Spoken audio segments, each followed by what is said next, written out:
നിങ്ങൾ അറിയുന്നുണ്ടോ കുട്ടികൾ ഏത് ഗെയിമാണ് കളിക്കുന്നത്? എന്നാൽ അപ്പം അതിൻ്റെ അർത്ഥം ഈ മൊബൈൽ എന്ന് പറഞ്ഞ സാധനം ഒഴിവാക്കുക, എടുത്തേക്കുക, അതും പറ്റൂല. കാരണം ആധുനിക തലമുറയിലെ കുട്ടികളുടെ ജീവാംശമാണ് സത്യം പറഞ്ഞ മൊബൈൽ. ഏതുപോലെ പണ്ടൊക്കെ മാംസ ബുക്ക്, സസ്യ ബുക്ക് എന്ന് പറയുന്നത് പോലെ 3 ബുക്കാണല്ലോ ഉള്ളത്. ഒന്ന് പറഞ്ഞാട്ടെ ഏതൊക്കെ? മാംസ ബുക്ക്, സസ്യ book, Mishra book. Mishra book ആയതുകൊണ്ടാണ് നമ്മൾ ഇറച്ചിയും എല്ലാം കൂടി കഴിക്കുന്നത്. നമ്മൾ മിശ്ര ബുക്കാണ്. മാംസ ബുക്ക് മാത്രമാണ് സിംഹം, പുലി പോലുള്ളതൊക്കെ മാംസേ കഴിക്കുള്ളൂ, പുല്ലൊന്നും കഴിക്കൂല. ഗതി കെട്ടാ പുലി പുല്ലും തിന്നു നമ്മൾ കണ്ടിട്ടൊന്നുമില്ല. എന്നാൽ സസ്യ ബുക്കാണ് ഏത്? ഈ പശു, ഇത് അവർക്ക് കൊണ്ടായിട്ട് ഇറച്ചി കൊടുക്കുന്ന ആൾക്കാരൊക്കെ ഉണ്ട്. അതും വലിയ ദുരന്തം തന്നെയാണ്. നമ്മൾ മിശ്ര ബുക്കാണ്. ഇതിൻ്റെ കൂട്ടത്തിൽ ഒരു ബുക്കും കൂടി ഉണ്ട്, ഇപ്പം ഇറങ്ങിയ സാധനമാണ്. അതെന്താ അറിയോ? Tech book. ഈ 3 ചേർത്തതല്ല, എന്നാലും പറയപ്പെടുന്ന ഒരു പേരാണ് ടെക് ബുക്ക്. മാംസമില്ലാതെ ജീവിക്കാൻ പറ്റൂല, സസ്യമില്ലാതെ ജീവിക്കാൻ പറ്റൂല, ഇതേമാതിരി ടെക്നോളജി ഇല്ലാതെ ജീവിക്കാൻ പറ്റൂല. നിങ്ങളൊരു പുറത്തേക്ക് നിസ്കരിക്കാൻ പോയി മൊബൈൽ എടുക്കാൻ മറന്ന് നിസ്കാരത്തിൽ ഫുള്ളത് ഓർമ്മ വരുള്ളൂ. പക്ഷേ ആരെങ്കിലും മെസ്സേജ് അയച്ചിട്ടുണ്ടാവുമോ? ആരെങ്കിലും ഫോൺ വിളിച്ചിട്ടുണ്ടാവുമോ? ഒരു 10 മിനിറ്റ് പോലും നമുക്ക് ഇതിൽ നിന്ന് വിട്ടിക്കാൻ പറ്റണില്ല. ഞങ്ങളെപ്പോലുള്ളവർക്കൊക്കെ വിട്ടിക്കാൻ പറ്റുന്ന നിവൃത്തിയില്ലായിട്ടാണ്. ഇപ്പോൾ 2 മണിക്കൂർ പ്രസംഗത്തിൽ ഇത് എവിടെ നിന്ന് എടുക്കാനാണ്? അങ്ങനെ ഒഴിവാക്കി ശീലിക്കണം നമ്മൾ. ഒഴിവാക്കി ശീലിച്ചേ പറ്റൂ നമ്മൾ. പുറത്തൊക്കെ ഇത് കണ്ടെത്തിയ ആൾക്കാർ കുറേശ്ശേ ഉപയോഗിക്കുള്ളൂ. ഞാൻ സായിപ്പന്മാരെങ്ങനെ ഉയർത്തി പറയല്ലോ, നിങ്ങൾ ക്ഷമിക്കണേ. കാരണം ആൾക്കാർ പോയി അതാകാനല്ല ശ്രമിക്കണേ. അവരെന്താണെന്ന് ഞാൻ പറഞ്ഞു കൊടുക്കണേ. അവർ ഫോണ് വിളിക്കേണ്ട ആൾക്ക് വിളിച്ചിട്ട് സംസാരിച്ചിട്ട് കുറഞ്ഞ നേരം സംസാരിക്കുള്ളൂ. നമ്മളിങ്ങനെ അവിടെ നിന്ന് തുടങ്ങിയാൽ 1 മണിക്കൂർ അത് വെക്കാൻ. എന്നിട്ട് കുറഞ്ഞ വാക്കുകൾ സംസാരിച്ച് സ്വിച്ച് ഓഫ് എന്ന് പറഞ്ഞൊരു ഓപ്ഷനും കൂടി ഈ സാധനത്തിലുണ്ട്. ഒരുപാട് ഓപ്ഷൻ മൊബൈലുണ്ട്, അതിലൊരു ഓപ്ഷനാണ് സ്വിച്ച് ഓഫ്. സ്വിച്ച് ഓഫും ചെയ്തിട്ട് ഒറ്റ വെക്കലാണ്. എന്നിട്ട് അവർ പുസ്തകം വായിക്കാനിരിക്കും. അപ്പം നിങ്ങൾ വിചാരിക്കും സായിപ്പന്മാർക്ക് വട്ടാന്ന്. അവരതൊക്കെ കണ്ടെത്തുന്നത്, അവരാ നമുക്കിതൊക്കെ തരുന്നത്, അവരതിൻ്റെ കച്ചവടം നടത്തുന്നത്. എന്നിട്ട് അവരൊക്കെ നല്ല ഉഷാറായിട്ട് ജീവിക്കുക. നമ്മൾ എപ്പോഴും ഈ ഒരു ലോകത്ത് തന്നെയാണ് താൻ. അപ്പോൾ കുട്ടികളുടെ കഥ അങ്ങനെ. ഇനി ഒരു കാര്യം കൂടി പറയാണ്. എൻ്റെ ഉമ്മമാർ വളരെ ശ്രദ്ധിച്ച് കേൾക്കണം. ഞങ്ങളെ പേടിപ്പിക്കാൻ വേണ്ടി വന്നതല്ല. ഒരു കുട്ടിനെ ഞാൻ കൗൺസിലിംഗ് നടത്തുകയാണ്. ഇപ്പം ഞാൻ കൗൺസിലിംഗിൽ ആരും എന്നെ വിളിക്കരുത്, ദയവ് ഏതൊരു മനുഷ്യനും വിളിക്കരുത്, അതിനു വേണ്ടി പറയല്ല. പക്ഷേ നടത്തേണ്ടി വന്നു. അപ്പോൾ ഉമ്മ ഇരുന്നിട്ട് പറയാണ്, എൻ്റെ മോൻ പുറത്തേക്ക് ഇറങ്ങാറില്ല സാറേ, പുറത്തേക്ക് ഇറങ്ങാറില്ല. എൻ്റെ അയൽവാസികൾ വെറുതെ പറയാം. എൻ്റെ മൂത്തച്ചി എന്ന് പറഞ്ഞാൽ മനസ്സിലായ ജ്യേഷ്ഠൻ്റെ ഭാര്യ, മൂത്തച്ചി വെറുതെ പറയാം. എൻ്റെ കുട്ടിനെ പറ്റിയിട്ട് വെറുതെ എങ്ങനെ പറയാം എന്ന് പറഞ്ഞാൽ ഉമ്മ ഇങ്ങനെ ഇരുന്ന് പറയുന്ന കൗൺസിലിങ്ങിൽ ഞാൻ പറഞ്ഞു, നിങ്ങളൊന്ന് പുറത്ത് നിൽക്കിൻ, ഞാൻ മോനോടൊന്ന് ചോദിക്കട്ടെ. അങ്ങനെ മോനോട് ചോദിച്ചു നോക്കുമ്പോൾ മോൻ ഉപയോഗിക്കാൻ തുടങ്ങിയിട്ടുണ്ട്. ഞാൻ മോനോട് ജസ്റ്റ് സൈക്കോളജിക്കൽ ക്രോസ് ക്വസ്റ്റ്യൻ എന്ന് പറയും. എന്നാൽ മോനെ നിൻ്റെ ഭാവവും മട്ടും ഒക്കെ കണ്ടിട്ട് ഒരു പക്ഷേ നീ ഉപയോഗിക്കുന്നുണ്ടാകില്ല, പക്ഷേ ഒരു സൈക്കോളജിസ്റ്റ് എന്ന നിലയ്ക്ക് ഞാൻ പറയുന്നു നീ ഉപയോഗിക്കുന്ന കുട്ടിയാണെന്ന് എനിക്ക് തോന്നുന്നതെന്ന് പറഞ്ഞു. പണ്ട് കുറത്തികൾ പറഞ്ഞ മാതിരിയുള്ള വർത്താനൊക്കെയാണ് ഈ സൈക്കോളജിസ്റ്റുകൾ പറയുക. അങ്ങനെ ചുരുക്കി പറഞ്ഞാലും പറഞ്ഞു, സാറേ ഞാൻ ഉപയോഗിക്കാറുണ്ട്. ഞാൻ മോനെ നിനക്ക് എങ്ങനെ അത് കിട്ടിയത്, എങ്ങനെ കിട്ടിയത് എന്ന് ചോദിച്ചപ്പോൾ അവൻ പറഞ്ഞ വഴികളറിയോ? ഈ മൊബൈലിലൂടെ. മയക്കുമരുന്ന് വീട്ടിലെത്തിയത് ഈ മൊബൈലിലൂടെ. അവൻ പറഞ്ഞു, ഞാൻ സെർച്ച് ചെയ്തു, കൊണ്ടുവരുന്ന ആൾക്കാരെ അവരിലേക്ക് വിട്ടു. അപ്പോൾ പൈസ വേണമെന്ന് പറഞ്ഞു. പൈസ മുൻകൂട്ടി അയച്ചു കൊടുക്കാൻ പറഞ്ഞു. അയച്ചു കൊടുക്കണമെങ്കിൽ സാധനം ഇവിടെ എത്തും എന്ന് പറഞ്ഞ് അങ്ങനെ എത്തിയിട്ട് അവൻ്റെ അടുത്തുള്ള പീടികയുടെ മതിലിൽ കൊണ്ടുവച്ചിട്ട് അവിടെ ഒരു കല്ലും വെച്ചിട്ട് അതിൻ്റെ ഫോട്ടോ ഗൂഗിൾ മാപ്പ് ഇട്ടിട്ട് ഇവൻ അയച്ചു കൊടുത്തിട്ട് ഉമ്മാൻ്റെ മൊബൈൽ എടുത്തിട്ട് എന്ത് ചെയ്ത് ഗൂഗിൾ പേ ചെയ്തിട്ട് ഈ സാധനം ഗൂഗിൾ മാപ്പ് നോക്കിയിട്ട് അവനെ ചുമരുമ്പോൾ പോയിട്ട് എടുത്തുണ്ടെന്ന്. പുറത്തേക്കൊന്നും പോയിട്ടില്ല, അവൻ്റെ വീട്ടിൻ്റെ അടുത്തുള്ള മതിൽമ തന്നെ. മൊബൈലിലൂടെ പോയി അതിൻ്റെ അപ്പുറത്തേക്ക് കുട്ടികളെത്തും. ഇതിൻ്റെ അർത്ഥം വേണ്ടെന്നല്ല. ഈ കുട്ടികളെ നിങ്ങൾ പോസിറ്റീവ് ആക്ക്. മൊബൈൽ കൊടുത്തോ, പക്ഷേ പോസിറ്റീവ് ആക്ക്. വൈകുന്നേരം മഗ്‌രിബിന് ശേഷം പിന്നീട് നിനക്ക് മൊബൈൽ കിട്ടണമെങ്കിൽ എന്തായാലും 9:30 മണി കഴിയുമെന്ന് കുട്ടിയെ നിങ്ങൾ പഠിപ്പിക്കുക. കാരണം മഗ്‌രിബിൻ്റെയും ഈ 9:30 ഇടയിൽ അവർക്ക് ഓതാനുണ്ട്, അവർക്ക് പഠിക്കാനുണ്ട്. അപ്പോൾ അത് കിട്ടാനെങ്കിൽ ഇത് മുഴുവൻ പഠിച്ചിട്ടല്ല നിനക്ക് കിട്ടൂല എന്നെങ്കിൽ നിങ്ങൾ പറ. കുട്ടികളാണെങ്കിൽ അതിലും വലിയ വളവന്മാർ. കുട്ടികളെന്താ പറഞ്ഞത്? ഇതിലാണ് സാർ അയച്ചിരിക്കണത്, ഇതിലാണ് മെസ്സേജ് അയച്ചിരിക്കണത്, അപ്പോൾ ഇത് നോക്കിയിട്ട് വേണം എനിക്ക് പഠിക്കാനേ എന്നൊക്കെ പറഞ്ഞിട്ട് നിങ്ങളെങ്ങനെ പറ്റിച്ചുകൊണ്ടിരിക്കുക. സംഭവം അതിൽ പ്രൊജക്റ്റ് ഉണ്ടാവാം. ഞാൻ അധ്യാപകരുടെ ട്രെയിനിങ്ങിലും പറയാറുണ്ട്, അമിതമായിട്ട് ഈ മൊബൈലിലേക്ക് സാധനങ്ങൾ അയച്ചു കൊടുക്കരുത്. അല്ലെങ്കിലും ലോകത്തിൽ സ്കൂൾ പറയുമ്പോൾ നിങ്ങൾക്കാർക്കൊന്നും തോന്നരുത്. അധ്യാപകർ നിങ്ങൾ എന്നോട് ക്ഷമിക്കണം. MESൻ്റെ സ്റ്റേറ്റ് ലെവലിലുള്ള കോൺഫറൻസിൽ ഞാൻ പോയിരുന്നു. അവിടുത്തെ പ്രിൻസിപ്പൾമാർക്ക് ക്ലാസ് എടുക്കാൻ, ടോട്ടൽ കേരളത്തിൻ്റെ. അവരോട് ഞാൻ പറഞ്ഞു, എന്ന് വെച്ചാൽ ഒരിക്കലും കുട്ടികൾക്ക് ഹോംവർക്ക് കൊടുക്കരുത്. അത് പറയുമ്പോൾ നിങ്ങൾ വിചാരിക്കും ഇയാളൊക്കെ എവിടാണ്. ഞാൻ നിങ്ങളോട് പറയുന്നു, വിദേശത്തിൽ ഒരുപാട് രാജ്യങ്ങൾ അള്ളാഹുവിൻ്റെ അനുഗ്രഹം കൊണ്ട് പോയിട്ടുണ്ട്. 53 രാജ്യം ഇന്നേ വരെ നമ്മൾ സന്ദർശിച്ച്. ആ 53 രാജ്യത്തിൽ അഡ്വാൻസ്ഡ് കൺട്രീസിൽ ഒട്ടുമിക്ക രാജ്യങ്ങൾ നമ്മൾ പോയി. UK മുതൽ കാനഡ മുതൽ ഓസ്ട്രേലിയ മുതൽ ജർമ്മനി, ഇറ്റലിയും ഫ്രാൻസും നെതർലാൻഡ്സ്, സ്വിറ്റ്സർലാൻഡ്സ് ഏറ്റവും ടോപ്പുള്ള സ്ഥലമാണ് ഈ പറയുന്ന ഫിൻലാൻഡ് പോലെയുള്ള സ്ഥലങ്ങളൊക്കെ. ഫിൻലാൻഡിലെ ഏറ്റവും ടോപ്പ് സ്കൂൾ സിസ്റ്റം. എവിടെയും ഹോംവർക്ക് ഇല്ല. സ്റ്റാൻഡേർഡ് സ്കൂൾസിലൊന്നും ഹോംവർക്ക് ഇല്ല. ആവർത്തിച്ചു പറയുന്നു, ഞാൻ നേരിട്ട് കണ്ടുകൊണ്ട് പറയാണ്. കാരണം ഹോം എന്ന് പറഞ്ഞാൽ അവർക്ക് പഠിച്ചുകൊണ്ടിരിക്കാനുള്ളതല്ല, അവർക്ക് കളിക്കാനും മാതാപിതാക്കളോട് ബന്ധപ്പെടാനുള്ളതാണ്.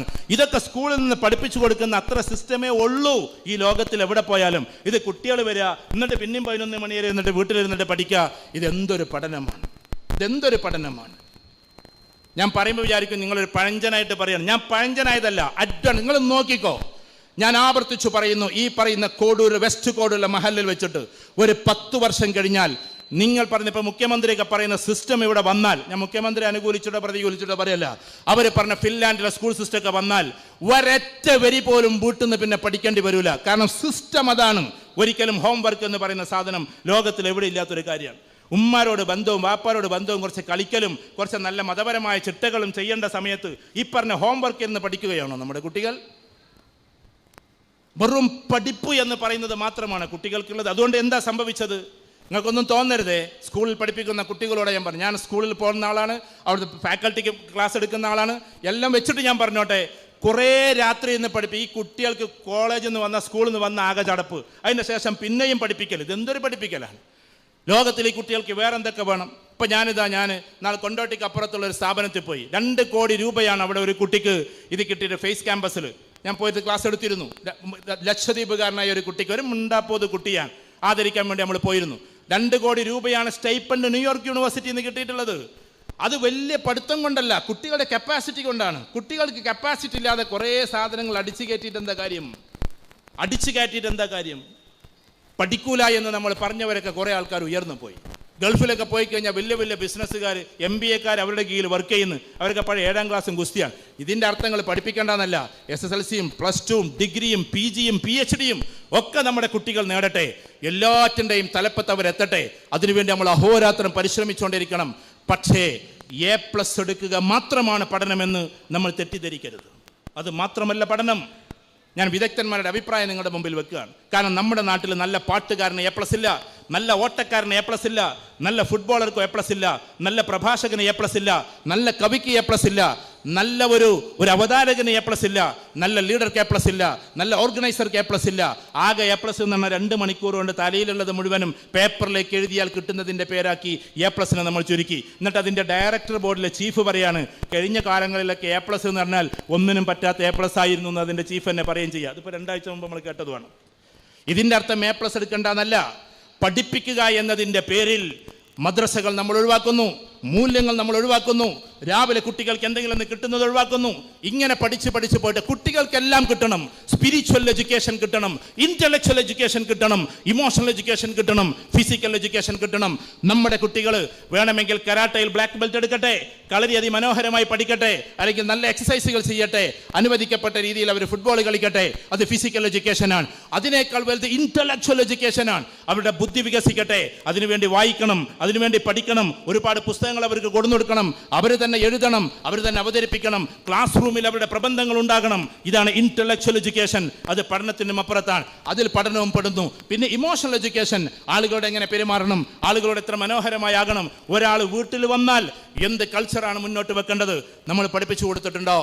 നമ്മളിവിടുത്തെ ഓരോ നമ്മളെ പ്രിയപ്പെട്ട സഹോദരിമാരോടും ചോദിക്കട്ടെ, നമ്മുടെ വീട്ടിലേക്ക് ഒരാൾ കല്യാണം പറയാൻ വേണ്ടി വരികയാണ്. കല്യാണം സാധു നെഞ്ചിൽ നെരിപ്പോട് വെച്ചിട്ടായിരിക്കും വരുന്നത്. പെൺകുട്ടിയെ കെട്ടിക്കാനുള്ള ചെലവുകൾ, ആഭരണങ്ങൾ, അതോടൊപ്പം തന്നെ മറ്റുള്ള ചെലവുകൾ എല്ലാം മനസ്സിൽ പേറി നമ്മുടെ കോളിംഗ് ബെല്ല് നെക്കി നമ്മുടെ വീട്ടിലേക്ക് വരുമ്പോൾ ഒന്ന് കയറി ഇരിക്കാൻ പറയാൻ പോലും നമ്മുടെ കുട്ടികൾക്കാകുന്നില്ല. ഇതിനെയാണ് ഇമോഷണൽ സ്റ്റാറ്റസ് ഇല്ലാത്ത മക്കൾ എന്ന് പറയാം. ചിലപ്പം അവർ A+കാരാകാം. ഞാൻ A+കാരെ എതിർക്കല്ല. A+ ഒക്കെ കിട്ടിയിട്ടുണ്ടാവും. പക്ഷെ അപ്പുറത്തിരുന്നിട്ട് റെഫറൻസിലാകും, അല്ലെങ്കിൽ അപ്പുറത്തിരുന്നിട്ട് എന്തെങ്കിലുമൊക്കെ ഫേസ്ബുക്കിലാകും, വാട്സപ്പിലാകും. ഈ സാധു വന്ന് കോളിംഗ് ബെല്ല് നെക്കിയിട്ട് ഉമ്മ പോണം അടുക്കളയിൽ നിന്ന്, എന്നിട്ട് പോയിട്ട് ആ സാധു അപ്പോഴേക്ക് 5-8 പ്രാവശ്യം നെക്കി കുറേ കാത്തുനിന്നിട്ടുണ്ടാവും. ഈ കുട്ടികൾ പുറത്തേക്ക് ഇറങ്ങട്ടെ, എന്നിട്ട് ഇക്ക ഇരിക്കട്ടോ അല്ലെങ്കിൽ ചേട്ടാ ഇരിക്കട്ടോ എന്നൊരു വാക്ക് ആ സാധു ഇരിക്കുമ്പോഴേക്ക് ഞാൻ ഉമ്മനെ വിളിക്കട്ടോ അല്ലെങ്കിൽ ഉപ്പനെ വിളിക്കട്ടോ എന്നിട്ട് അകത്തേക്ക് വന്നിട്ട് ഉമ്മ അവിടെ ആരോ വന്നിട്ടുണ്ട് എന്ന് റിപ്പോർട്ട് ചെയ്യണമെന്ന് നമ്മുടെ കുട്ടികളെ പഠിപ്പിക്കാറുണ്ടോ? വെള്ളം കുടിക്കുമ്പോൾ എങ്ങനെയാണ് കുടിക്കുക? നമ്മൾ വിചാരിക്കും വെള്ളം കുടിക്കുമ്പോഴൊക്കെ കുടിക്കൽ എന്താണ് ഓർമ്മ ഉണ്ടോ ഹുസൈൻ സാഹിബിന്? വെള്ളം കുടിക്കുമ്പോൾ ഇവിടുന്ന് ശബ്ദം വരരുതെന്നും പറഞ്ഞിട്ട് നമുക്ക് എത്ര ചീത്ത കിട്ടിയിട്ടുണ്ട് നമ്മുടെ അധ്യാപകൻ്റെ കയ്യിൽ നിന്ന്. വെള്ളം കുടിക്കുമ്പോൾ ഇവിടുന്ന് ശബ്ദം വരരുത്, ആൾക്കാരെ മുമ്പൊന്നും മുഴുവൻ കുടിക്കേണ്ടതാണ്. ഭക്ഷണം കഴിക്കുവാൻ ഇങ്ങനെ ശബ്ദിക്കുന്ന ആൾക്കാരുണ്ട്. ഇത് പാടില്ലെന്ന് പഠിപ്പിച്ചിരുന്നു ഞങ്ങളെ. ഇതൊക്കെ ഞങ്ങൾ ചെയ്യണ്ടോ എന്നുള്ള കാര്യങ്ങളൊക്കെ വേറെ. കറക്റ്റായിട്ട് ഇരുത്തിയിട്ട് പാർലമെൻറ്റ് കൊണ്ടുപോയിട്ട് ഇരുത്തിയിട്ട്, ഓർമ്മ ഉണ്ടോ നിങ്ങൾക്ക്? പാർലമെൻറ്റിൽ ഇരുത്തിയിട്ട് ഇങ്ങനെയാണ് ഭക്ഷണം കഴിക്കൽ, ഇങ്ങനെ ഭക്ഷണം കഴിക്കൽ. ഞങ്ങൾ അധ്യാപകർ ഞങ്ങളെ പഠിപ്പിക്കുമായിരുന്നു. ഞാൻ അധ്യാപകനെ വാഴ്ത്തി പറയല്ല, പക്ഷെ നമ്മൾ പറയണമല്ലോ ആൾക്കാർ പഠിപ്പിച്ചെന്നതിന്. ഓരോന്നിനും എങ്ങനെയാണ് പുസ്തകം വായിക്കേണ്ടത്. നമ്മൾ ഉമ്മാരെ പണ്ട് മിസ്വാക്ക് ഇട്ടിട്ട് കാലൊരുതി തരും. ഞാൻ പറയുമ്പോൾ ചെറിയ കാര്യമായിട്ട് തോന്നും. മിസ്വാക്ക് എന്ന് പറഞ്ഞ സാധനം ഉണ്ടായിരുന്നു, ചകിരിപ്പൊളി കൊണ്ട് ഉണ്ടാക്കണേ. ആ സാധനം കൊണ്ട് കാലിൻ്റെ വിരലൊരുതി തരും. അന്ന് നമ്മുടെ മടമ്പിൻ്റെ ഇവിടെയൊക്കെ ഭയങ്കര വെളുപ്പായിരുന്നു. അതേറ്റാണ് മിസ്വാക്കേറ്റ് വരുതുക. അന്ന് VKC ചെരുപ്പ്, ലൂണാറിൻ്റെ ചെരുപ്പൊക്കെയാണ്, അതൊക്കെ വെളുത്തിട്ടുണ്ടാകും. കാരണം ഇതേറ്റാണ് നമ്മൾ അത് വരുതുക. എന്നിട്ട് ചകിരി കൊണ്ട് ഫുള്ള് കുളിപ്പിച്ചു തരും. ഇന്നത്തെ കുട്ടിയൊക്കെ എങ്ങനെ കുളിക്കാമെന്നറിയില്ല. ഒരു മുടിഞ്ഞ ഷവറുണ്ട്, അവിടെ നിന്നിട്ട് ഇങ്ങനെ ഒരാക്കലും പോരലാണ്. ഞാൻ ഷവറിനെ കുറ്റപ്പെടുത്തല്ല. കാലിൻ്റെ എവിടെ എഴുതണം, എങ്ങനെ എഴുതണം. കാരണം കുട്ടികളെ കുളിപ്പിച്ച് ശീലമില്ല. കാരണം കുട്ടീൻ്റെ അടുത്ത് 3-ാം വയസ്സിൽ മൊബൈല്, ഉമ്മാൻ്റെ അടുത്താകട്ടെ കുട്ടിക്ക് 1.5 വയസ്സായപ്പോൾ മൊബൈല്. പിന്നെ ഇതിൻ്റെ ഇടയിൽ ഇവിടെ കുളിപ്പിക്കാൻ നേരം. പണ്ടത്തെ കാലത്തൊക്കെ ഞങ്ങൾക്കൊക്കെ വാരി തന്നിട്ട് ബാക്കിയായിരുന്നു ഉമ്മ കഴിച്ചിരുന്നത്. അത് വേറെ ഇല്ലായിട്ടൊന്നുമല്ല, മക്കളുടെ സ്നേഹത്തെയായിരുന്നു കഴിച്ചിരുന്നത്. ഇന്ന് നമ്മളെ കുട്ടികൾ കഴിച്ചാൽ നമ്മൾ ഇങ്ങനെ ഒരൊറ്റ തട്ടല. അതുകൊണ്ട് എന്താണെന്നറിയോ, കുറേ വയസ്സാകുമ്പോൾ കുട്ടീൻ്റെ ഒരൊറ്റ തട്ടല നമ്മളെ ഭക്ഷണമല്ല തട്ടുക, നമ്മളെ വൃദ്ധസദനത്തേക്കായിരിക്കും തട്ടുക. കഴിയുമെങ്കിൽ ഒരു പാത്രത്തിൽ നിന്ന് മക്കളെ കൊണ്ട് കഴിപ്പിച്ച് ശീലിപ്പിക്കണം. ഒരു പാത്രത്തിൽ നിന്ന്. അതൊക്കെ ഇന്ന് നടക്കുമോ നിങ്ങൾ ചോദിക്കും. ഇപ്പോഴും നടക്കുന്ന സ്ഥലമല്ലേ? വലിയ വലിയ രാജകൊട്ടാരത്തിൽ പോയാൽ വരെ, ഷെയ്ഖ് മുഹമ്മദ് വരെ ഇപ്പോഴും കഴിക്കുന്നത് ഇങ്ങനെ തന്നെയല്ലേ?